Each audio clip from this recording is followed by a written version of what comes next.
Hello दोस्तों, नमस्कार। आप सभी का बहुत बहुत स्वागत है हमारे YouTube चैनल करियर परिवार में। चलिए दोस्तों, शुरू किया जाए आज का टेस्ट। और टेस्ट होगा आज टेस्ट नंबर 19 जो सामान्य अध्ययन का है। ठीक है, सामान्य अध्ययन का 75 सवाल है और 75 सवाल में आपको 20 मैथ रीजनिंग है और 10 आपका करेंट अफेयर है, 20 आपका साइंस से क्वेश्चन है और 25 जो क्वेश्चन है दोस्तों आपका सामान्य अध्ययन है। ठीक है, यानी कि आपका जीके से है, यानी कि history, geography, polity, economic section से है। ठीक है, तो इसी अनुसार से आपको एग्जाम में पूछा जाएगा, इसी अनुसार से आपको यहाँ पर टेस्ट बनाया गया है। देख लीजिए, डेली आपकी जो टेस्ट होती है वो रात में 9 बजे से होती है। तो 9 बजे से आप इसको ज्वाइन करने के लिए आपको क्या करना है, कुछ नहीं करना है, चैनल को सब्सक्राइब करना है। और अगर आपको पीडीएफ नोट्स चाहिए अलग से तो आप हमारे यहाँ इस नंबर पे जुड़ सकते हैं, जहां आपको सारे पीडीएफ नोट्स आपको मिल जाएंगे। प्रीवियस में जितना हुआ है वो भी आपको मिल जाएगा। ठीक है, तो इस नंबर पे हमारा व्हाट्सएप नंबर है, इसी नंबर पे आपको मिलेगा। इसमें आपको कुछ चार्ज लगेगा, मात्र 399। उसके बाद दोस्तों आपको सारे मटेरियल प्रोवाइड करा दिए जाएंगे। ठीक है, चलिए, और आज का टेस्ट है बहुत इंपॉर्टेंट। शुरू किया जाए आज की क्लास से। इसका पार्ट 1 देखिए ये है, पार्ट 2 इसका करवा दिया गया था। पार्ट 2 में आपका डीएलएड सेक्शन हुआ था। कल जो आपकी क्लास होगी वो कल आपकी डीएलएड की टेस्ट होगी। आज हम देखेंगे यहां पर समान अध्ययन, जिसमें मैथ आपको दिया गया है। मैथ आपको बना लेना है और इसका आंसर भी आपको नीचे दे दिया गया है। चलिए हम चलते हैं करेंट अफेयर की ओर। ठीक है, करेंट अफेयर की ओर चलते हैं। ओहो, यहां पर देखिए दोस्तों, कोई एक पेज गायब कर दिया गया है। भाई साहब, ये तो बड़ा गड़बड़ बात है ना। चलिए कोई बात नहीं है, आज हम लोग यहां से 23 नंबर से शुरू करते हैं। बीच में एक पेज यहां पर लगता है मिस हो गया है। ऐसे में जो आप लोग को पीडीएफ दूंगा उसमें मैं ऐड कर दूंगा, है ना। एक पेज लगता है मिस हो गया है, कोई बात नहीं है। हम इसको यहाँ से देखते हैं, अगर इसमें होगा तो ठीक है, नहीं तो उसको आपको भेज दिया जाएगा। ग्रुप में जब मिलेगा सभी लोगों को, जो ग्रुप में जुड़े हुए हैं, तो उनको उसमें ऐड कर दिया जाएगा। वो पेज दोस्तों यहाँ से गायब हो गया है, लगता है वो पेज इसमें ऐड ही नहीं हुआ है। चलिए कोई बात नहीं है, यहाँ पर 23 से हम लोग शुरू करते हैं आज का, है ना। तो आज का ये पहला सवाल देखिएगा और इसका जवाब आप लोग देते चलना है। बताइए फर्स्ट का आंसर क्या होगा दोस्तों। 5 ऑप्शन यहाँ पर आपको दिया गया है। हाल ही में करेंट अफेयर है यहाँ पर। हाल ही में निधन हुए पंकज उदास का संबंध किस क्षेत्र से है। पंकज उदास का संबंध, पंकज उदास दोस्तों, उदास नहीं होगा, पंकज उदास होगा, है ना। पंकज उदास, ध्यान रखिएगा। तो पंकज उदास का निधन हो गया है, आप लोग को पता है ना। जी हाँ दोस्तों, तो हाल ही में पंकज उदास का निधन हो गया है। ये क्या थे, तो गजल गायक क्षेत्र से संबंधित थे, है ना। गजल गायक से सबको पता होना चाहिए। जी हाँ, पंकज उदास, ठीक है, काफी चर्चित व्यक्ति थे और इनकी मृत्यु हो गई है। और ये गजल गायक थे, है ना। आप एक गाना सुने होंगे, चिट्ठी आई है वतन से चिट्ठी आई है ना। ये यही इन्हीं का गाया हुआ था। ठीक है, तो ये बहुत अच्छे गजल गायक थे और इनकी मृत्यु हो गई है। ना कजरे की धार, आप गाना सुने हैं ना, तो ये भी गाना दोस्तों इन्हीं का था, है ना। चांदी जैसा रंग है तेरा, है ना। कुछ कुछ गाना काफी फेमस था इनका। ठीक है, चलिए नेक्स्ट प्रश्न है आपका 24 नंबर की। वर्तमान में पटना उच्च न्यायालय के मुख्य न्यायाधीश के रूप में कौन नियुक्त हुए हैं। बहुत इंपॉर्टेंट सवाल है भाई, कि पटना उच्च न्यायालय के मुख्य न्यायाधीश के रूप में किसे नियुक्त किया गया है। फटाफट इसका जवाब दीजिएगा। आंसर क्या होगा 24 का।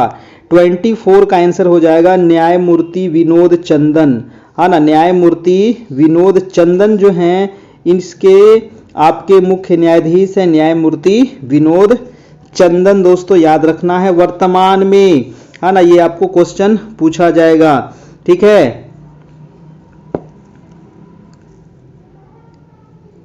और देखिए झारखंड का जो अभी उच्च मुख्य न्यायाधीश जो बनाया गया है उच्च न्यायालय का, उनका नाम है प्रदीप कुमार श्रीवास्तव, है ना। तो प्रदीप कुमार श्रीवास्तव जो है वो है दोस्तों आपके झारखंड वाले। ठीक ना, ध्यान रखना है। अगला प्रश्न देखते हैं। प्रश्न नंबर है आपका, अभी करेंट अफेयर कुछ कुछ है। करेंट अफेयर भी आप लोग को एग्जाम में लगभग 10 पूछा जाएगा और 10 करेंट अफेयर यहाँ पर हमारे टेस्ट में भी है। लॉस एंजल्स में आयोजित सर्वश्रेष्ठ वैश्विक संगीत एल्बम के लिए ग्रैमी अवार्ड 2024 की विजेता कौन है।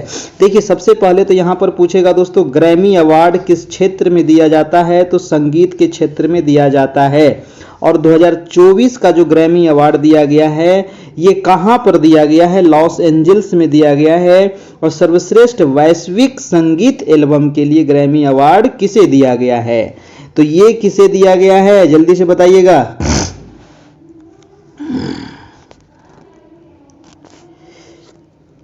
देखिए दोस्तों भारतीय जो कलाकार हैं शंकर महादेवन है ना और जाकिर हुसैन के फ्यूजन समूह शक्ति ने लॉस एंजल्स में आयोजित सर्वश्रेष्ठ वैश्विक संगीत एल्बम के लिए ग्रैमी अवार्ड 2024 के विजेता बने हैं। यानी कि शंकर महादेवन और जाकिर हुसैन, तो जाकिर हुसैन भी हो जाएंगे और शंकर महादेवन भी हो जाएंगे, ये दोनों को दिया गया है दोस्तों। इसीलिए इसका जो आंसर हो जाएगा वो 1 से अधिक हो जाएगा, ऑप्शन नंबर ई हो जाएगा, है ना, 1 से अधिक आंसर। अगला प्रश्न देखिएगा कि हाल ही में मरणोपरांत भारत रत्न 2024 से किसे सम्मानित किया गया है। बहुत बहुत इंपॉर्टेंट है ना, भारत रत्न एकदम ये सब क्वेश्चन दोस्तों छोड़िएगा नहीं, एग्जाम में आपको पूछ लेगा।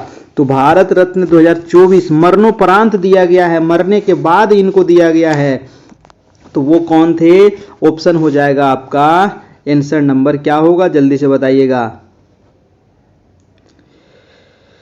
हाँ तो ये हो जाएंगे दोस्तों कर्पूरी ठाकुर को भी दिया गया है और MS स्वामीनाथन, है ना, MS स्वामीनाथन भी हो जाएंगे दोस्तों, ऑप्शन नंबर बी और आपका डी, ये दोनों को दिया गया है। इसीलिए हमारा आंसर हो जाएगा 1 से अधिक, ऑप्शन नंबर ई हो जाएगा, है ना। तो हाल ही में भारत रत्न 2024 मरणोपरांत दिया गया है कर्पूरी ठाकुर और MS स्वामीनाथन। MS स्वामीनाथन कौन थे दोस्तों, तो हरित क्रांति के जनक थे, याद रखना है। और कर्पूरी ठाकुर को बिहार राज्य के पूर्व मुख्यमंत्री थे, है ना। कर्पूरी ठाकुर को जननायक के नाम से भी जाना जाता है ना। कर्पूरी ठाकुर मरणोपरांत सर्वप्रथम किसको दिया गया था, जो तो बताइए कि मरणोपरांत सबसे पहले भारत रत्न दिया गया था लाल बहादुर शास्त्री जी को, ये आपको ध्यान रखना है, ठीक है। चलिए भाई अगला प्रश्न देखते हैं। अब अगला प्रश्न क्या है आपका 27 नंबर प्रश्न आ गया कि एमी अवार्ड 2024 में, प्रश्न कह रहा है कि एमी अवार्ड 2024 में किसे सर्वश्रेष्ठ ड्रामा सीरीज का पुरस्कार मिला है। एमी अवार्ड, तो अवार्ड से क्वेश्चन पूछा जाता है बार बार, तो एमी अवार्ड 2024 में सिलेक्शन, है ना, सिलेक्शन नहीं सेक्शन, है ना, सेक्शन को सर्वश्रेष्ठ ड्रामा सीरीज का पुरस्कार मिला है दोस्तों, है ना, सेक्शन को मिला है। ऑप्शन हो जाएगा आपका ऑप्शन नंबर बी हो जाएगा, बिल्कुल सही हो जाएगा। अगला प्रश्न है आपका कि हाल ही में भारत का सबसे बड़ा टाइगर रिजर्व कहाँ बनाया जा रहा है। बहुत इंपॉर्टेंट सवाल है ना, सबसे बड़ा टाइगर रिजर्व कहाँ बनाया जा रहा है, तो ये बनाया जा रहा है दोस्तों मध्य प्रदेश में। जी हाँ भाई साहब, ऑप्शन ए हो जाएगा मध्य प्रदेश। फटाफट जवाब दीजिएगा, रिवीजन करते चलिएगा, अगर नहीं याद है तो नोट भी करते चलना है। इसे इसका PDF मैं आपको दे दूंगा ग्रुप में, है ना। तो मध्य प्रदेश के दमोह, सागर और नरसिंहपुर जिलों में देश का सबसे बड़ा टाइगर रिजर्व बनाया जा रहा है दोस्तों, और ये देश का 54वां टाइगर रिजर्व वीरांगना दुर्गावती बाघ आरक्षित क्षेत्र घोषित किया गया है ना। 54वां किसको घोषित किया गया है, तो वीरांगना दुर्गावती बाघ आरक्षित क्षेत्र को देश का 54वां टाइगर रिजर्व घोषित किया गया है। और सबसे बड़ा कौन है, तो मध्य प्रदेश में है आपका, बनने जा रहा है दामोह, सागर और नरसिंहपुर जिलों में, ठीक है। चलिए अगला प्रश्न है, एक क्वेश्चन पूछता है दोस्तों कि बाघों के संरक्षण के लिए, है ना, बाघ परियोजना जो शुरू किया गया था ये कब शुरू किया गया था, 1973 में, याद रखना है। अगला प्रश्न है आपका 29 नंबर कि किस विरासत स्थल को 2023 में भारत के यूनेस्को की विश्व धरोहर सूची में शामिल किया गया है। वेरी वेरी इंपॉर्टेंट सवाल है, बताइए दोस्तों वो कौन सा स्थल है जिसको 2023 में भारत के विश्व धरोहर सूची में शामिल किया गया है यूनेस्को के द्वारा। क्या होगा आंसर, शांति निकेतन, होयसल मंदिर समूह, महाबलीपुरम के स्मारक मंदिर या शांति स्तूप। क्या होगा दोस्तों 29 का, 29 का आंसर क्या होगा, जल्दी से बताइएगा। देखिए दोस्तों, वर्ष 2023 की बात है तो 23 में दोस्तों यूनेस्को विश्व धरोहर सूची में भारत के 2 नए स्थल शामिल किए गए हैं। ठीक है, 2023 में 2 को शामिल किया गया है। एक तो शांति निकेतन को भी इसमें शामिल किया गया है जो पश्चिम बंगाल में है, और एक दोस्तों होयसल का मंदिर जो है, पवित्र मंदिर, होयसल का जो पवित्र मंदिर है इसको भी शामिल किया गया है। और होयसल का पवित्र मंदिर कहाँ है, तो ये है कर्नाटक राज्य में, है ना। तो ये दोनों को शामिल किया गया है यूनेस्को के विश्व धरोहर सूची में, इसीलिए इसका आंसर हो जाएगा ऑप्शन नंबर ई, 1 से अधिक, है ना। तो इस प्रकार के सवाल आपको पूछे जाएंगे एग्जाम में, याद रखना है। शांति निकेतन की अगर बात करें दोस्तों, तो शांति निकेतन की स्थापना की गई थी रविंद्रनाथ टैगोर के द्वारा, है ना। ये आपको याद रखना पड़ेगा, ठीक है। और होयसल मंदिर कहाँ है, तो ये है आपका दोस्तों कर्नाटक राज्य में, ठीक है। अगला प्रश्न है आपका 30 नंबर की, हाल ही में पर्यावरण और वन जलवायु परिवर्तन मंत्रालय द्वारा जलवायु सम्मेलन 2024 का आयोजन कहां पर किया गया है, बताइए।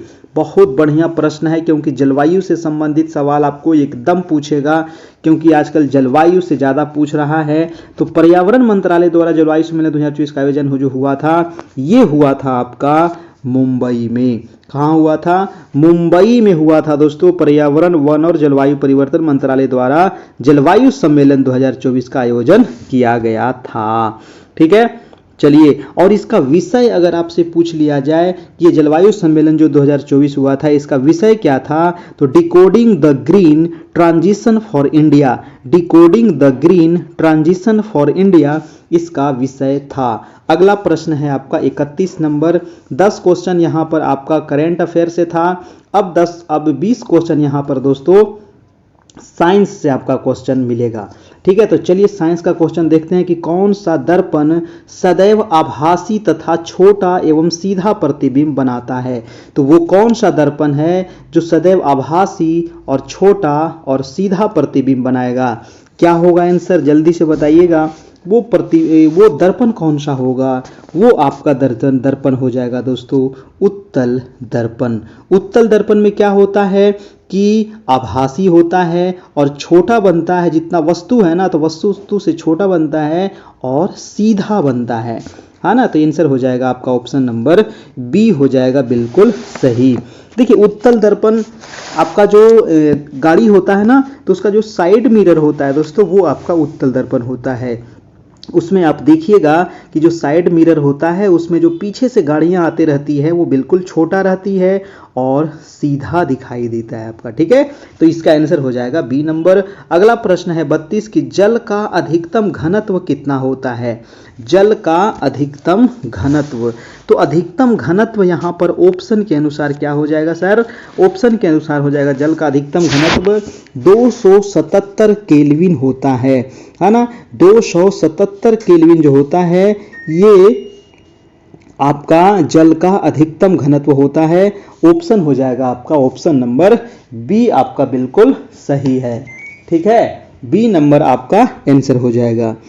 नेक्स्ट प्रश्न चलते हैं, और देखिए जल से एक क्वेश्चन और पूछा जाएगा, है ना। मैं कुछ क्वेश्चन आप लोगों को एक्स्ट्रा बताते चल रहा हूं, आप उसको ध्यान रखिएगा। जल का अधिकतम घनत्व और न्यूनतम घनत्व कितना डिग्री सेंटीग्रेड पर होता है, ये क्वेश्चन आपको पूछता है दोस्तों, है ना। जल का अधिकतम घनत्व और न्यूनतम घनत्व, तो जल का अधिकतम घनत्व अधिकतम तथा न्यूनतम घनत्व जो होता है वो 4 डिग्री सेंटीग्रेड पर होता है, ये आपको ध्यान रखना है।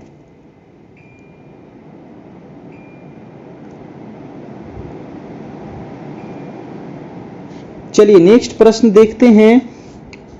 नेक्स्ट प्रश्न है आपका 33 नंबर की, निम्न में से कौन सी यांत्रिक तरंग है, यांत्रिक तरंगे कौन सी है, यानी कि वे तरंगे जिसके संचरण के लिए ठोस द्रव्य गैस, यानी संचरण के लिए ठोस द्रव्य गैस की आवश्यकता होती है, वो तरंगे हो जाएगी आपको ध्वनि तरंगे, है ना। ध्वनि तरंगे हो जाएगी दोस्तों जो आपको यांत्रिक तरंगे हैं। ऑप्शन हो जाएगा आपका डी नंबर बिल्कुल सही। है ना। देखिए वीडियो को आप लोग लाइक थोड़ा सा कर दीजिएगा, अपने दोस्तों को चैनल को सब्सक्राइब करना है और अपने दोस्तों को शेयर करना है दोस्तों, ठीक है। 9 बजे से आपकी डेली क्लास होती है। अगला प्रश्न है आपका 34 नंबर कि निम्नलिखित में से कौन गलत कथन को चुनना है। यहाँ पर है ना 4 कथन दिया गया है, इसमें से गलत कौन है ये बताइए, है ना। गलत कौन सा है दोस्तों, तो चारों ऑप्शन, पांचों ऑप्शन को फटाफट पढ़िए। ऑप्शन कह रहा है कि गुरुत्वीय त्वरण यानी कि जी पिंड के रूप में आकृति एवं द्रव्यमान पर निर्भर नहीं करता है। देखिए दोस्तों, तो यहीं से गलत आ गया ऑप्शन नंबर 1। गुरुत्वीय त्वरण जी ध्रुवों पर अधिकतम होता है, बिल्कुल ठीक है। गुरुत्वीय त्वरण में जी का मान भूमध्य रेखा पर न्यूनतम होता है, ये भी सही है। यदि लिफ्ट किसी त्वरण से ऊपर की ओर जा रही हो तो किसी पिंड का आभासी भार उसके वास्तविक भार से कम होता है, ये भी सही है। यानी कि आपका ऑप्शन नंबर जो ए है वो बिल्कुल क्या है, गलत है, और यही गलत हमसे पूछ रहा था, ये हमारा आंसर हो जाएगा। अगला प्रश्न है आपका 35 नंबर।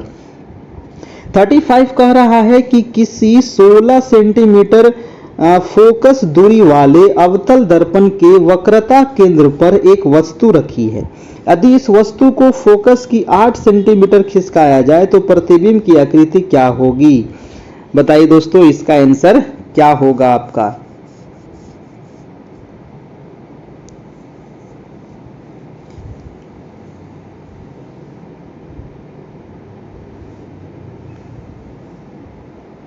ओहो, देखिए यहाँ पर 1 मिनट आप ध्यान दीजिएगा। 34 नंबर जो प्रश्न है दोस्तों, हाँ ना, तो 34 का ए नंबर आंसर नहीं होगा, ठीक है। 34 का ये सही है, बी भी सही है, सी भी सही है। इसका जो आंसर हो जाएगा 34 का वो डी नंबर आपका आंसर होगा दोस्तों, ठीक है। इसको थोड़ा सा आपको सुधार लेना है। 34 का आंसर होगा आपका डी नंबर। हम चलते हैं 35 में, है ना। 35 का आंसर क्या होगा ये आपको बताना है। 35 का आंसर क्या होगा ये बताइएगा। किसी 16 सेंटीमीटर फोकस दूरी वाले अवतल दर्पण के वक्रता केंद्र पर एक वस्तु रखी है, ठीक है। जिस वस्तु को फोकस दूरी से 8 सेंटीमीटर खिसकाया जाए तो प्रतिबिंब की प्रकृति क्या होगी, तो इसकी प्रकृति जो होगी वो वास्तविक होगी और आवर्धित होगी। ये इसका आंसर हो जाएगा ए नंबर, ये आपको ध्यान रखना होगा। अगला प्रश्न है आपका 36 नंबर कि हाइड्रोजन पेरोक्साइड का साधारण नाम क्या होता है। बहुत बढ़िया सवाल है, बताइएगा हाइड्रोजन पेरोक्साइड का साधारण नाम क्या होता है। इसका साधारण नाम क्या होता है दोस्तों, तो इसका साधारण नाम होता है ब्लीच। क्या होता है, ब्लीच, यानी कि तरल इसका साधारण नाम होता है। ऑप्शन हो जाएगा बी नंबर आपका बिल्कुल सही। और इसका सूत्र जो होता है वो H2O2 इसका सूत्र होता है, ठीक है।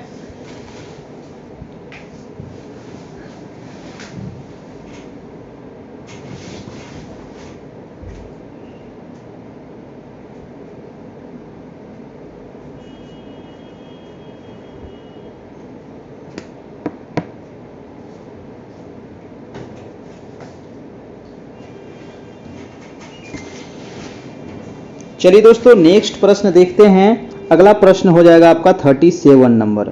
37 कह रहा है कि संश्लिष्ट अपमार्जक किससे बनाए जाते हैं, ये बताइएगा। संश्लिष्ट अपमार्जक किससे बनाए जाते हैं। ऑप्शन है सोडियम स्टीरेट, आपका बेंजीन सल्फोनिक एसिड का sodium salt, benzene carboxylic acid का सोडियम साल्ट और सोडियम। 37 का आपका आंसर क्या होगा।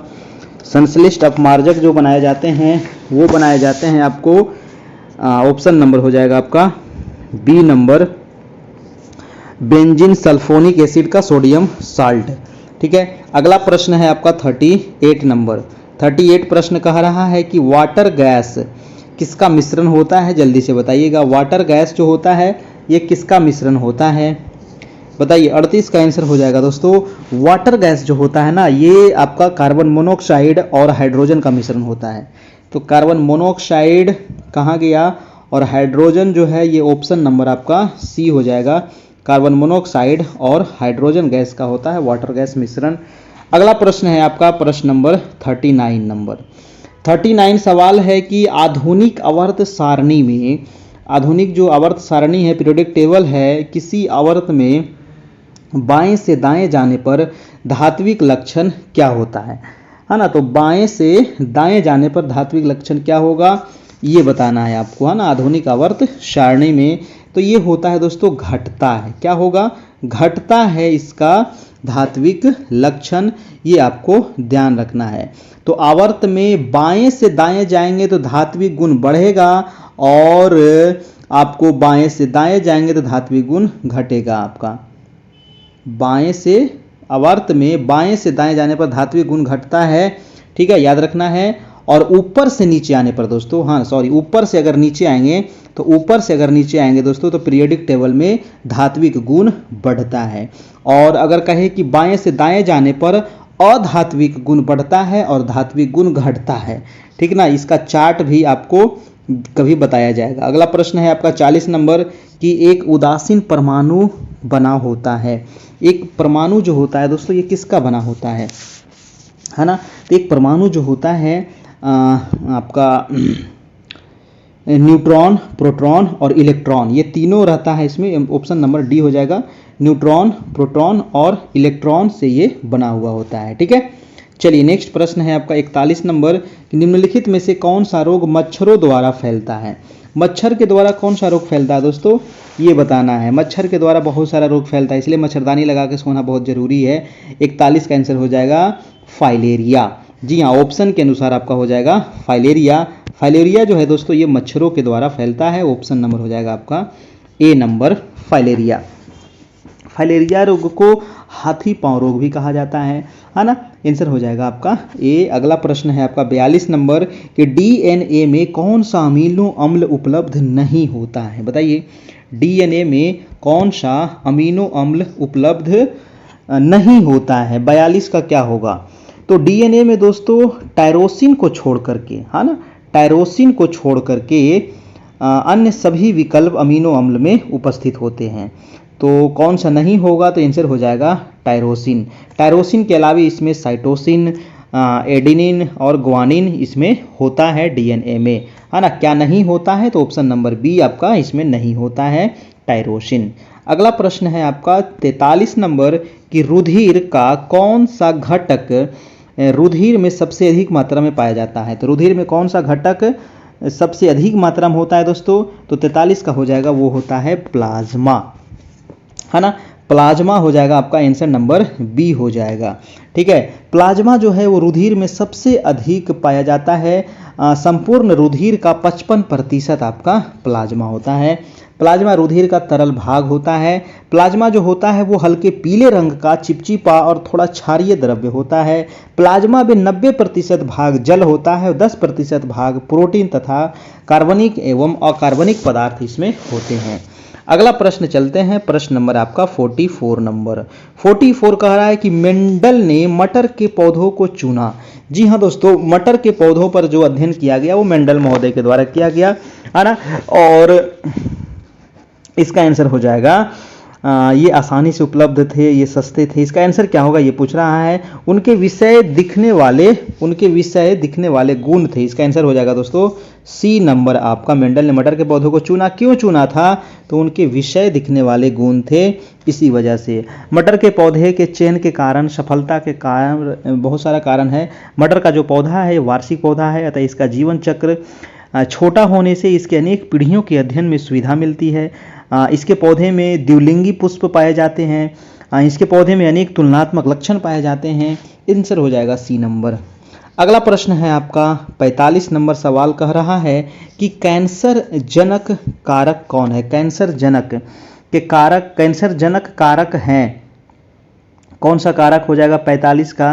कैंसर जनक कारक हो जाएगा दोस्तों आपका ऑप्शन नंबर एक्स किरण भी होता है, पराबैंगनी विकिरण भी होता है, निकोटिन भी होता है, रेडियोधर्मी भी होता है। एक से अधिक यहाँ पर आंसर हो जाएगा ऑप्शन नंबर ई। अगला प्रश्न है 46 कि निम्नलिखित में से कौन सी गैस वैश्विक तापन में योगदान देती है ना। ग्लोबल वार्मिंग में कौन सा गैस दोस्तों, बहुत ही इंपॉर्टेंट सवाल है ना। तो ग्लोबल वार्मिंग के लिए जो उत्तरदायी गैस है, तो बहुत सारी गैस है ग्लोबल वार्मिंग के लिए उत्तरदायी, कोई एक गैस ऐसा नहीं है ना। आपका जलवाष्प है, नाइट्रस ऑक्साइड है, मीथेन है, CFC है ना। तो ये सारे हो जाएंगे आपका, ऑप्शन नंबर ई हो जाएगा, एक से अधिक इसका आंसर हो जाएगा आपका। ठीक है, इसमें तो कोई दिक्कत नहीं होना चाहिए। अगला प्रश्न है आपका 47 नंबर। 47 कह रहा है कि कार्टेजेना प्रोटोकॉल का संबंध किससे है। तो कार्टेजेना प्रोटोकॉल का संबंध किससे हो जाएगा भाई, तो कार्टेजेना प्रोटोकॉल जो हो जाएगा ये जैव सुरक्षा से संबंधित है ना। ये किससे संबंधित है, जैव सुरक्षा, ऑप्शन नंबर ए हो जाएगा। नेक्स्ट प्रश्न है 48 की इंडोर वायु प्रदूषण का सर्वाधिक महत्वपूर्ण प्रदूषक कौन सा है। इंडोर वायु प्रदूषण का सर्वाधिक महत्वपूर्ण प्रदूषक हो जाएगा 48 का आपका ऑप्शन नंबर रेडॉन गैस। ठीक है, रेडॉन गैस हो जाएगा, ऑप्शन नंबर आपका डी हो जाएगा। चलिए अगला प्रश्न देखते हैं। अगला प्रश्न है 49 नंबर की बोटुलिप्स क्या है। बताइए बोटुलिप्स क्या होता है।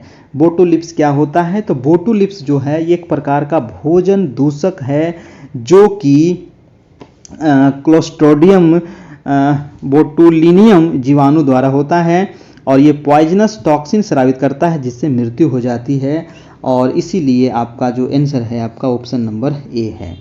अगला प्रश्न है आपका 50 नंबर की निम्न में से किस कृमि के कारण फील पाव होता है। बताइए किस कृमि के कारण फील पाव होता है। 50 का आंसर क्या होगा दोस्तों, फील पाव जो होता है वो होता है फाइलेरियाई कृमि के कारण, ऑप्शन नंबर आपका सी हो जाएगा। अगला प्रश्न है आपका 51 नंबर कि वेदों की ओर चलो। चलिए अब हम लोग देखते हैं, है ना, जनरल नॉलेज वाला जो है आपका हिस्ट्री, ज्योग्राफी, पॉलिटी और इकोनॉमिक्स यानी सामान्य सामाजिक विज्ञान से अब क्वेश्चन यहाँ पर होगा 25 क्वेश्चन जो काफ़ी इंपॉर्टेंट होगा। तो वेदों की ओर चलो का नारा किसने दिया था। वेदों की ओर चलो का नारा दयानंद सरस्वती। जी हाँ दोस्तों, दयानंद सरस्वती जी के द्वारा दिया गया है वेदों की ओर चलो। दयानंद सरस्वती का मूल नाम क्या था, तो मूल शंकर था इनका मूल नाम, याद रखना है। और दयानंद सरस्वती ने दोस्तों आर्य समाज की स्थापना किए थे।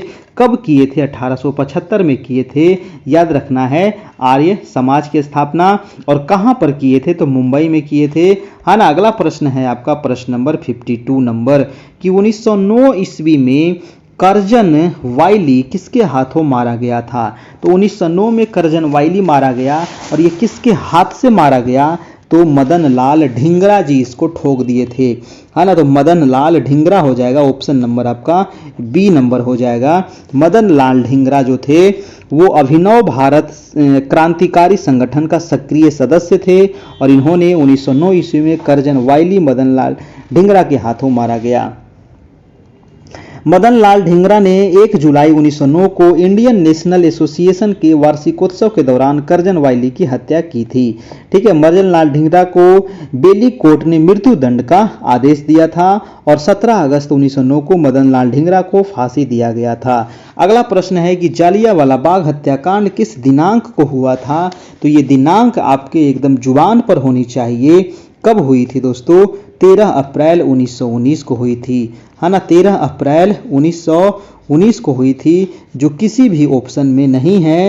आंसर हो जाएगा कोई नहीं, ऑप्शन नंबर ई हो जाएगा, इनमें से कोई नहीं, है ना। 13 अप्रैल 1919 को हुई थी अमृतसर में। अमृतसर में हुआ था वैशाखी पूर्णिमा के दिन। मार्शल लॉ की स्थिति में डॉक्टर सतपाल और सैफुद्दीन किचलू की गिरफ्तारी के विरोध में जनसभा आयोजित किया गया था और इसी जनसभा पर दोस्तों जनरल डायर के आदेश पर गोलियां चला दी गई थी और हंटर समिति के अनुसार 379 लोग इसमें मारे गए थे, लेकिन मालवीय समिति के अनुसार इसमें 1000 से ज्यादा लोग इसमें मारे गए थे। और इस समय पंजाब के लेफ्टिनेंट गवर्नर कौन थे, माइकल ओ डायर थे। अगला प्रश्न है आपका प्रश्न नंबर 54 नंबर। 54 कह रहा है कि किस कांग्रेस अधिवेशन में यह निर्णय लिया गया कि प्रत्येक वर्ष 26 जनवरी को स्वतंत्रता दिवस मनाया जाएगा। जी हाँ दोस्तों, ये निर्णय लिया गया था लाहौर अधिवेशन में। ठीक है, लाहौर अधिवेशन हुआ था 1929 ईस्वी। आपका जो आंसर हो जाएगा वो सी नंबर हो जाएगा। लाहौर अधिवेशन 1929 में यह निर्णय लिया गया कि प्रत्येक वर्ष 26 जनवरी को स्वतंत्रता दिवस मनाया जाएगा। 1929 में दोस्तों 31 दिसंबर 1929 को रावी नदी के तट तट पर आपको लाहौर में पंडित जवाहरलाल नेहरू जी की अध्यक्षता में ये अधिवेशन हुआ था और उसी समय आपको ये निर्णय लिया गया था कि प्रत्येक 26 जनवरी को स्वतंत्रता दिवस मनाया जाएगा और इसी कारण 26 जनवरी 1950 को दोस्तों हमारे संविधान पूर्ण रूप से लागू किया गया था और प्रत्येक 26 जनवरी को हम लोग गणतंत्र दिवस के रूप में मनाते हैं। ठीक है, चलिए नेक्स्ट प्रश्न है आपका 55 नंबर कि कांग्रेस संगठन में उदारवादियों पर आक्रमण करने के लिए सुरक्षित वॉल्व सिद्धांत किसने प्रयोग किया था। देखिए सुरक्षित वॉल्व सिद्धांत जो ये सिद्धांत किसने प्रयोग किया था दोस्तों, तो ये प्रयोग किया गया था आपको लाला लाजपत राय जी के द्वारा। ठीक है, लाला लाजपत राय के द्वारा है ना सुरक्षित वॉल्व सिद्धांत प्रयोग किया गया था। ठीक है, चलिए अगला प्रश्न देखते हैं। प्रश्न नंबर आपका 56 नंबर 56 प्रश्न कह रहा है कि निम्नलिखित कथन में से कौन सा सही कथन है। सही कथन आपको बताना है, फटाफट इसको आप पढ़िए कि व्यक्तिगत सत्याग्रह में ब्रह्मदत्त दूसरे सत्याग्रही थे। बिल्कुल व्यक्तिगत सत्याग्रह में ब्रह्मदत्त दूसरे सत्याग्रही थे, गलत है। अगला है कि सुभाष चंद्र बोस ने द इंडियन स्ट्रगल का लेखन किया था। जी हाँ, ये बिल्कुल सही है दोस्तों, सुभाष चंद्र बोस के द्वारा ही द इंडियन स्ट्रगल को लिखा गया था। ऑप्शन नंबर आपका बी हो जाएगा बिल्कुल सही, है ना, तो आंसर हो जाएगा बी। अगला प्रश्न है आपका 57 नंबर कि वह महिला स्वतंत्रता सेनानी कौन थी जो स्वतंत्रता आंदोलन की वयोवृद्ध महिला के रूप में विख्यात थी। तो वयोवृद्ध महिला के रूप में विख्यात जो थी दोस्तों वो थी आपको अरुणा आसफ अली। जी हाँ, वो महिला कौन थी, अरुणा आसफ अली को वयोवृद्ध महिला के रूप में जाना जाता है और grand old man of India कहा जाता है दादा भाई नौरोजी को। अगर पुरुष में कहें तो दादा भाई नौरोजी और महिला कहे तो अरुणा आसफ अली को। ठीक है, अगला प्रश्न है आपका 58 नंबर 58 कह रहा है कि प्रार्थना समाज, यंग इंडिया, लोक हितवादी, सत्यशोधक समाज, रहनुमाई माजदायान सभा के लिए निम्न विकल्पों में से सही संयोजन यहाँ पर बताना है। बहुत ही इंपॉर्टेंट सवाल है। प्रार्थना समाज, यंग इंडिया, लोक हितवादी, सत्यशोधक समाज, रहनुमाई माजदायन सभा से संबंधित जो हो जाएंगे है ना, प्रार्थना समाज हो जाएंगे दोस्तों आत्मा रंग पांडुरंग। मैंने आप लोग कई बार बताया हूं, जो प्रार्थना हम लोग करते हैं वो आत्मा से करते हैं, तो प्रार्थना हम लोग करेंगे किससे, आत्मा रंग पांडुरंग हो जाएगा। अगला है यंग इंडिया, तो यंग इंडिया हो जाएंगे किससे, यंग इंडिया से संबंधित कौन है दोस्तों, मोहनदास करमचंद्र गांधी यानी कि गांधी जी हो जाएंगे। अगला है लोक हितवादी, गोपाल हरि देशमुख। सत्यशोधक समाज हो जाएगा ज्योतिबा फुल्ले। रहनुमाई माजदायन हो जाएगा नौरोजी फुरदोनजी, यानी कि ऑप्शन नंबर बी आपका बिल्कुल सही हो जाएगा। प्रार्थना सभा की अगर बात करें तो इसकी स्थापना हुई थी आपका 1867 में। सत्यशोधक समाज की 18 हुई थी 1873 में। ज्योतिबा फुले के द्वारा हुई थी, ये भी आपको ध्यान रखना है। अगला प्रश्न है आपका 59 नंबर, नील विद्रोह किसके बारे में था। नील विद्रोह हुआ था दोस्तों आपको कहाँ, है ना, नील विद्रोह का संबंध है आपको बंगाल से। ठीक है, नील विद्रोह का संबंध है बंगाल से है। क्वेश्चन कह रहा है कि किससे हो जाएगा, तो नील विद्रोह हो जाएगा दोस्तों। नील विद्रोह के बारे में था कि रैयत नील की खेती नहीं करना चाह रहे थे पर उनसे एक अमान्य मूल्य पर जबरदस्ती करवाई जा रही थी, है ना। और इसी पर एक नील बंधु नील दर्पण एक नाटक है दोस्तों जो दीनबंधु मित्र के द्वारा लिखी गई है 1859 में। वो क्वेश्चन पूछा जाता है, इसका आंसर मैं आप लोग को बता दूं, ऑप्शन नंबर सी हो जाएगा। और नील दर्पण जो एक नाटक लिखी गई है वो दीनबंधु मित्र के द्वारा लिखी गई है। नील आयोग का जो संबंध है वो बंगाल से इसका संबंध है, ध्यान रखना है। अगला प्रश्न है आपका 60 नंबर की 1875 के दक्कन के दंगों का तत्कालीन कारण क्या था। देखिए 1875 का दोस्तों दक्कन के दंगों का तत्कालीन कारण क्या था, तो अकाल की छाया था। अकाल की छाया के वजह से 1875 में दक्कन में दंगा हुआ था। आपका ऑप्शन नंबर हो जाएगा ए नंबर। ठीक है, ऑप्शन नंबर ए हो जाएगा दोस्तों। अगला प्रश्न है आपका प्रश्न नंबर 61 प्रश्न कह रहा है कि निम्नलिखित में से कौन सा विकल्प पृथ्वी की सतह से शुरू होकर वायुमंडल की परतों का सही क्रम है। वेरी वेरी इंपॉर्टेंट, नहीं एकदम 100% क्वेश्चन छपेगा एग्जाम में। बताइए दोस्तों, सबसे पहले क्षोभ मंडल आएगा, तो क्षोभ मंडल तो देखिए आपको सब में दिया गया है ना, ये वाला खत्म हो जाएगा। क्षोभ मंडल के बाद आता है समताप मंडल, और यहाँ दे दिया है मध्य मंडल, ये भी खत्म हो गया। इसके बाद मध्य मंडल, फिर ताप मंडल, फिर बहिर्मंडल। सी नंबर आपका बिल्कुल सही हो जाएगा। ये मंडल आपको याद रखना है, ये बार बार एग्जाम में पूछा जाता है। और क्षोभ मंडल की ऊंचाई आपको बार बार पूछा जाएगा, मोटाई कितनी है क्षोभ मंडल की। तो क्षोभ मंडल की जो मोटाई है वो मोटाई है दोस्तों, इसकी औसत मोटाई है आपको 13 किलोमीटर, अधिकतम मोटाई है 18 किलोमीटर, और आपका इसका न्यूनतम मोटाई है 8 किलोमीटर। ये आपको याद रखना है। और अगला प्रश्न चलते हैं, प्रश्न नंबर आपका 62 प्रश्न कह रहा है कि महासागरीय प्रपटी के मुख्य खनिज घटक क्या है। बताइए, महासागरीय प्रपटी के मुख्य खनिज घटक क्या है। तो इसका मुख्य खनिज, प्रपटी पूछ रहा है, याद रखना है, महासागर वाला पूछ रहा है ना। तो महासागर का जो परपटी, ऊपर वाले को कहते हैं परपटी, बीच वाले को मेंटल और अंतिम वाले को कोर कहा जाता है। तो महासागरीय परपटी पूछ रहा है, इसका मुख्य खनिज जो घटक होता है दोस्तों वो होता है सिलिका और मैग्नीशियम। सिलिका और मैग्नीशियम होता है, याद रखना है ना। समुद्र जल की अगर हम बात करें तो इसमें जो लवण पाया जाता है सबसे ज्यादा सोडियम क्लोराइड, 78% इसमें सोडियम क्लोराइड होता है दोस्तों महासागरीय जल में, यानी कि नमक की मात्रा इसमें बहुत ज्यादा होती है। अगला प्रश्न है आपका प्रश्न नंबर 63 नंबर कि कुछ टूथपेस्ट में चमक किस खनिज से आती है। बीपीएससी में पूछा गया सवाल है ना, टीचर वाला में, कि कुछ टूथपेस्ट जो है, क्या आपके टूथपेस्ट में नमक है नमक, तो नमक तो होगा ही होगा। अगला यहाँ प्रश्न कह रहा है कि चमक जो होता है, टूथपेस्ट में चमक जो होता है वो किस खनिज से आती है। तो चमक जो आती है दोस्तों वो अब्रक से आती है, याद रखिएगा है ना। चमक किससे आएगा, अब्रक से आता है, याद रखना है। और पीएच मान अगर 5.5 से कम हो जाए तो दांत का क्षय शुरू हो जाता है। टूथपेस्ट का पीएच मान कितना होता है, तो लगभग 8 होता है टूथपेस्ट का पीएच मान दोस्तों। अगला प्रश्न है प्रश्न नंबर आपका 64 नंबर। 64 आपको यहाँ पर क्या दे रहा है, तो 64 को यहाँ पर आपको सजाना है। एक तरफ देश है और एक तरफ स्लैश और बर्न कृषि का नाम है। स्लैश और बर्न कृषि बहुत इंपॉर्टेंट, 100% ये क्वेश्चन छपेगा एग्जाम में, नोट कर लीजिए। स्लैश एंड बर्न कृषि को ही कहा जाता है झूम कृषि। तो बहुत सारे देश में इसको, और ये भी क्वेश्चन दोस्तों इस बार बीपीएससी में पूछा गया है ना। तो मैक्सिको में इसको कहा जाता है आपको मिल्पा, मैक्सिको में इसको मिल्पा कहते हैं।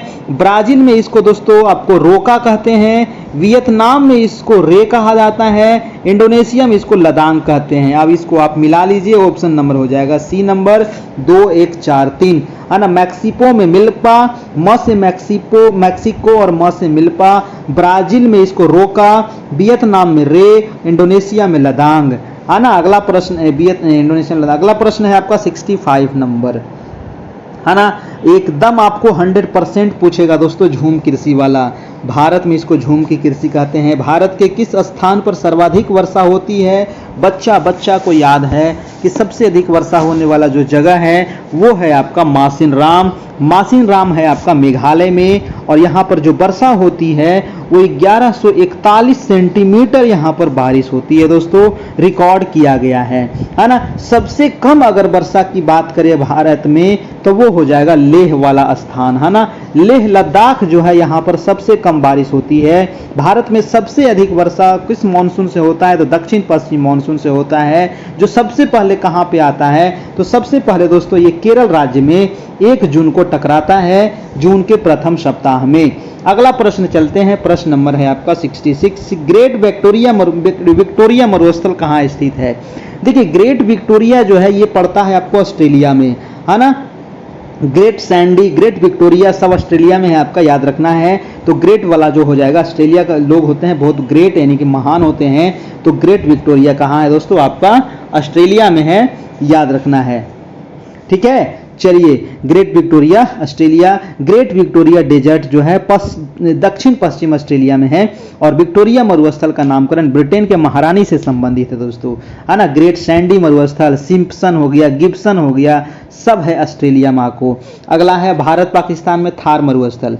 नेक्स्ट है 67 नंबर कि निम्नलिखित में से किस पहाड़ी पर चाय की बागान नहीं है। नहीं वाला पूछ दिया भैया, तो चाय का बागान कहां पर नहीं है ये पूछ रहा है। कन्नन देवन दोस्तों ये कर्नाटक में है, यहाँ पर चाय का बागान है। नीलगिरी में भी चाय का बागान है। दार्जिलिंग तो खैर चाय का फेमस है ना। गिरनार की जो पहाड़ियां हैं, गिरनार की पहाड़ी पर चाय नहीं होता है। आंसर हो जाएगा हमारा डी नंबर, गिरनार की पहाड़ी, है ना। गिरनार जो है दोस्तों ये जैन धर्म का प्रसिद्ध क्षेत्र है। गिरनार जैन धर्म के 22वें तीर्थंकर अरिष्टनेमी ने कठोर तपस्या कर यहीं से निर्वाण प्राप्त किया था दोस्तों, आपको गिरनार की पहाड़ियां से। भारत में उत्तम किस्म की चाय दार्जिलिंग में होती है, और असम जो है ये भारत में सबसे अधिक चाय उत्पादन वाला राज्य है। अगर विश्व की बात करें तो चीन सबसे अधिक चाय का उत्पादन करता है। अगला प्रश्न है आपका प्रश्न नंबर 68 कि सोनमर्ग कहाँ अवस्थित है। देखिए सोनमर्ग, गुलमर्ग नाम सुने होंगे आप लोग। सोनमर्ग, गुलमर्ग, पहलगांव सब दोस्तों जम्मू कश्मीर का पर्वतीय पर्यटन स्थल है। चलिएगा कभी घूमने के लिए मजा आएगा, है ना। तो सोनमर्ग, गुलमर्ग, है ना, ये सब कहाँ है, तो ये जम्मू कश्मीर में हो जाएगा। ऑप्शन नंबर आपका सी हो जाएगा। और सोनमर्ग जो पर्वतीय पर्यटन स्थल है ना दोस्तों, ये आपको सिंधु नदी का नाम सुने हैं ना, तो सिंधु नदी के किनारे आपका ये है। सिंधु नदी कहाँ से निकलती है, तो मानसरोवर झील से निकलती है। याद रखना है मानसरोवर झील। सिंधु नदी समझौता कब हुआ था, कमेंट करके बताना है। अगला प्रश्न चलिएगा, प्रश्न नंबर है आपका 69 नंबर। 69 नंबर सवाल कह रहा है कि राष्ट्रपति अपने अधिकारों का निस्तारण किसकी सलाह से करते हैं। यानी राष्ट्रपति का जो अधिकार है दोस्तों, उसका निस्तारण जो करते हैं वो किसकी सलाह से करते हैं, तो मंत्री परिषद के सलाह से करते हैं। आंसर हो जाएगा आपका, आंसर नंबर ए हो जाएगा, बिल्कुल सही, मंत्री परिषद। जी हाँ, मंत्री परिषद के सलाह से ही वो सब चीज करेंगे। राष्ट्रपति का अगर हम कहें पद, तो पद अनुच्छेद है 52 में, याद रखना पड़ेगा। 53 में क्या है, तो 53 में आपको इसका वर्णन है किस चीज का, तो कार्यपालिका। राष्ट्रपति में कार्यपालिका शक्ति निहित होती है ना। ये आपको है राष्ट्रपति का क्षमादान करने की शक्ति किसमें है, तो अनुच्छेद 72 में है क्षमादान की शक्ति। राष्ट्रपति पर महाभियोग अनुच्छेद 61 में है, याद रखना है। ये सब कुछ कुछ अनुच्छेद राष्ट्रपति से संबंधित बार बार आपको पूछेगा। अगला प्रश्न है आपका प्रश्न नंबर 70 नंबर। 70 है कि किस संविधान संशोधन अधिनियम द्वारा मौलिक कर्तव्य 1976 में निहित हुए हैं। मौलिक कर्तव्य, देखिए मौलिक कर्तव्य को जोड़ा गया है आपको 42वें संविधान संशोधन के तहत 1976 में। जब इसको जोड़ा गया तो इसमें 10 मौलिक कर्तव्य जोड़ा गया था।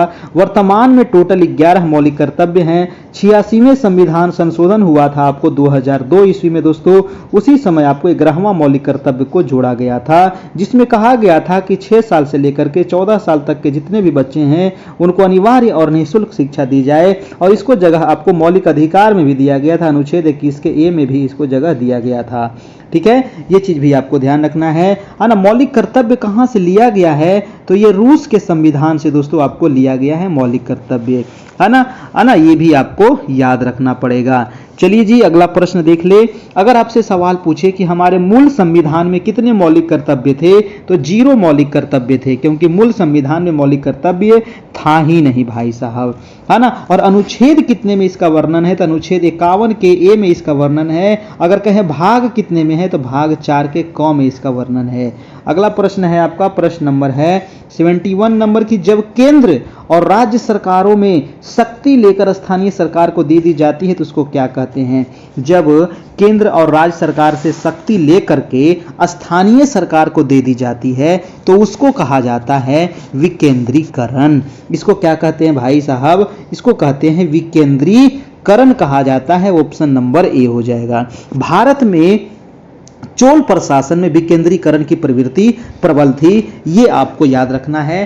चोल शासन में दोस्तों विकेंद्रीकरण की प्रवृत्ति प्रबल थी आपका, है ना, ध्यान रखिएगा। अगला प्रश्न है आपका प्रश्न नंबर 72 नंबर कि सरकारी व्यय को नियंत्रित करने का अधिकार किसको होता है? बताइए, सरकारी व्यय को नियंत्रित करने का प्राधिकारी जो होता है दोस्तों, वो होते हैं आपको वित्त मंत्रालय, है ना। वित्त मंत्रालय के द्वारा होता है सरकारी व्यय को नियंत्रित करने का प्राधिकारी।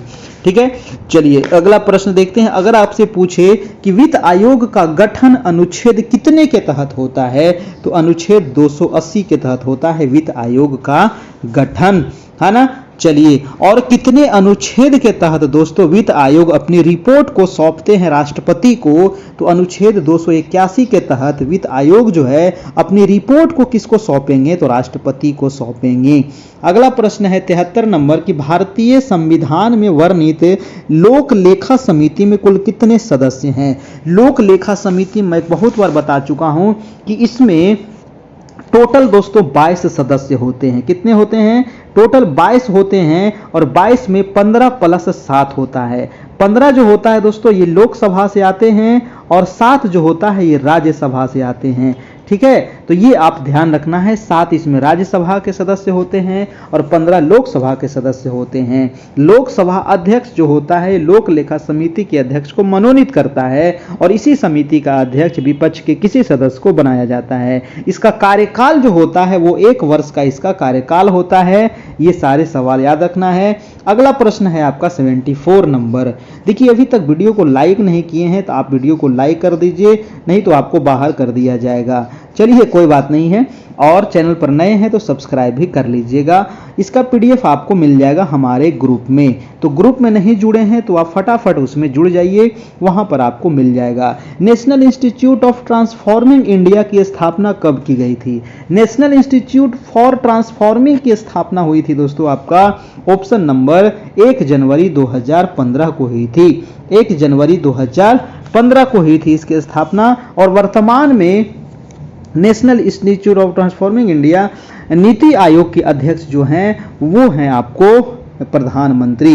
यानी national institute of transforming India का मतलब हो गया नीति आयोग, है ना। पहले पंचवर्षीय योजना था ना, उसको समाप्त कर दिया गया, उसके जगह पे आया नीति आयोग 1 जनवरी 2015 से। और इसके अध्यक्ष कौन होते हैं? तो प्रधानमंत्री इसके अध्यक्ष होते हैं। और वर्तमान में नीति आयोग के उपाध्यक्ष भाई साहब आप याद रखिएगा, जरूर से जरूर याद रखिएगा, इसके उपाध्यक्ष कौन है नीति आयोग के वर्तमान में? सुमन केवेरी। सुमन केवेरी इसके वर्तमान में उपाध्यक्ष हैं। और वर्तमान में नीति आयोग के सीईओ कौन हैं? तो BVR सुब्रमण्यम इसके सीईओ हैं। और नीति आयोग के प्रथम उपाध्यक्ष कौन थे? अरविंद पनगड़िया थे।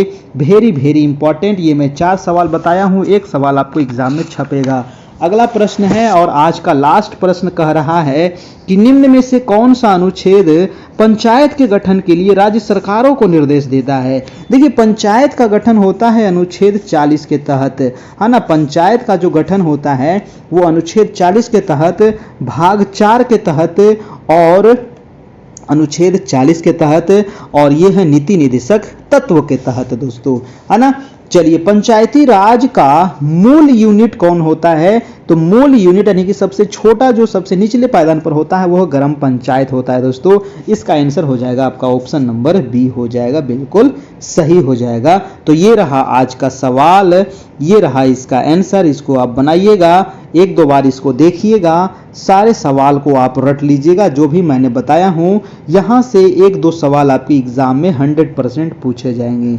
अगर आप हमारे ग्रुप में नहीं जुड़े हैं तो जुड़ जाइए न्यू बैच वाले ग्रुप में, यहाँ पर आपको सारे मटेरियल मिल जाएंगे। जो नए टीचर हैं अगर आप इसमें जुड़ना चाहते हैं तो इसमें मात्र 399 लगेगा नए टीचर को जुड़ने के लिए। और जो पुराने शिक्षक हमारे यहाँ पहले से जुड़े हुए थे अगर वो नया वाला में जुड़ना चाहते हैं तो 201 रुपया उनको लगेगा, तभी उनको नए सिरे से फिर नया मटेरियल सब मिल पाएगा। ठीक है, ये नंबर आपको दिया गया है जहां आपको दोस्तों फ़ोन पे, गूगल पे, पेटीएम किसी भी माध्यम से आपको पेमेंट करना है। किसी प्रकार का कोई गड़बड़ी नहीं होता है। बहुत सारे लोग को लगता होगा कि ऐसे ही फेक है, ऐसा कुछ नहीं है। अगर आपको लगता है इस नंबर पे आप हमें मैसेज कर लीजिए, पहले आप अपने इस नंबर को सेव कर लीजिए, व्हाट्सएप मैसेज कर लीजिए, आप कंफर्म हो लीजिए, उसके बाद आप काम कीजिए। किसी प्रकार का कोई गड़बड़ी नहीं होता है। 2-3 साल से सब लोग पढ़ रहे हैं और बहुत लोगों का रिजल्ट भी हुआ है, हजारों लोगों का दोस्तों। बीपीएससी का बहुत सारा रिजल्ट रिजल्ट हुआ था, है ना। सीटेट में बहुत सारे लोग पास किए, इस बार सक्षमता परीक्षा में सबसे लोग पास कर गए, है ना। बहुत दिनों से क्लास चल रही है। जो लोग भी इसमें अगर पे करेंगे तो पेमेंट करने के बाद आपको स्क्रीनशॉट जरूर हमें इस नंबर पे भेज दीजिएगा, ठीक ना। पेमेंट करने के बाद जस्ट आपको क्या करना है, सबसे पहले इस नंबर को सेव करके इस नंबर पे पेमेंट करके इसी नंबर पे स्क्रीनशॉट भेज देना है, ठीक है, व्हाट्सएप पर, ताकि मैं आपको ग्रुप में आपको जोड़ सकूं। आप पेमेंट किसी भी नंबर से कर सकते हैं, है ना। जो आपका व्हाट्सएप है उससे भी कर सकते हैं, नहीं तो अगर उससे फ़ोन पे गूगल पे नहीं है तो आप दूसरे नंबर से भी कर सकते हैं। अगर आप फ़ोन पे गूगल पे नहीं चलाते हैं तो अपने मित्र से कर सकते हैं, है ना। लेकिन आपको स्क्रीनशॉट लेकर के अपने व्हाट्सएप नंबर से हमको ज़रूर भेज दीजिएगा इस नंबर पर, ताकि हम आपको जोड़ सके, पीछे वाले क्लास आपको भेज सके, ठीक है। आपको 1 से 1 घंटा में लगभग सारे PDF नोट्स आपको मिल जाएंगे दोस्तों। चलिए, तो आज का ये क्लास इतना ही रहने देते हैं, फिर मिलेंगे हम लोग कल इसी समय इसी चैनल पर। तब तक के लिए गुड नाइट, और जाते जाते चैनल को सब्सक्राइब जरूर करना है मेरे प्यारे दोस्तों। थैंक यू, धन्यवाद।